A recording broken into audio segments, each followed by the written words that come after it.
Hey there, and thanks for joining me for today's First Five. So today I want to take a look at just a couple of verses from Luke chapter 5. So Luke chapter 5 verses 12 and 13 go like this. While Jesus was in one of the towns, a man came along who was covered with leprosy. When he saw Jesus, he fell with his face to the ground and begged him, "Lord, if you are willing, you can make me clean." Jesus reached out his hand and touched the man. "I am willing," he said, "be clean." And immediately the leprosy left him. So the worst thing about leprosy was probably not the disease itself, but the isolation that came with it. So some of us can probably relate to that right now with our current reality.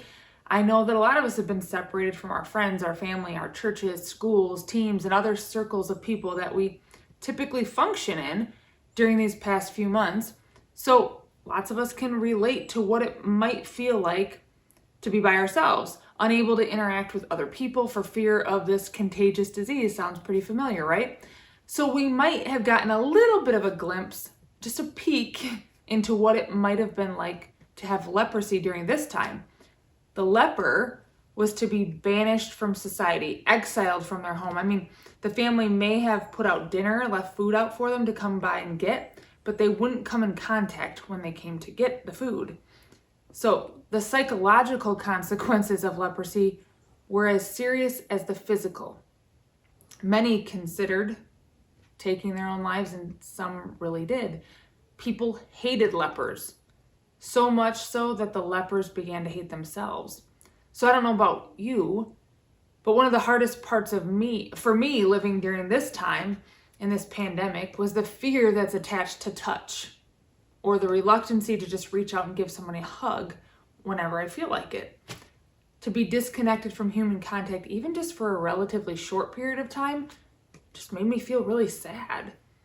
I remember after having Daxton, our baby, a friend gave me a hug and it felt weird. But I also remember feeling just an immense amount of gratitude because I've just missed that connection so much. Love is conveyed through touch. Now just imagine the leper. Nobody has touched this man. I mean, it was hard for me just to go a couple months, but this man probably hasn't been touched for years. And this was the guy who came to Jesus, an unclean man, an outcast, a societal reject.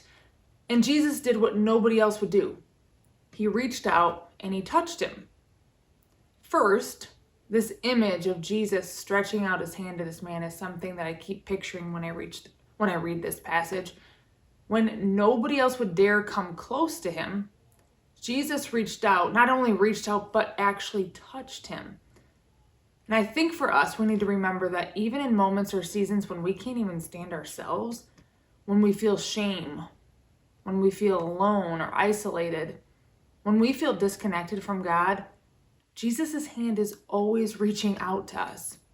He's not afraid to touch us, even when we feel unclean, unworthy, even when we know we're dirty.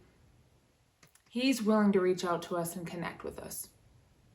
And just like this man experienced, the leper, when Jesus touches us, it brings healing. It brings connection we didn't even know we needed. And this simple gesture of just reaching out conveys love that we've never imagined. So that's one thing.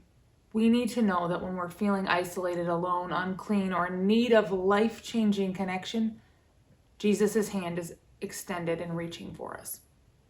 And another thing is that as followers of Jesus, he shows us how to live.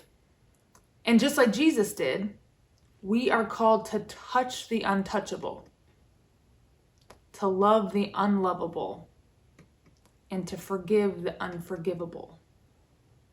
There are people who desperately need the touch of Jesus, and they're waiting for us to reach out and provide that. Connection is powerful, but when we've experienced the outstretched hand of Jesus reaching out and touching our lives, it is life-changing.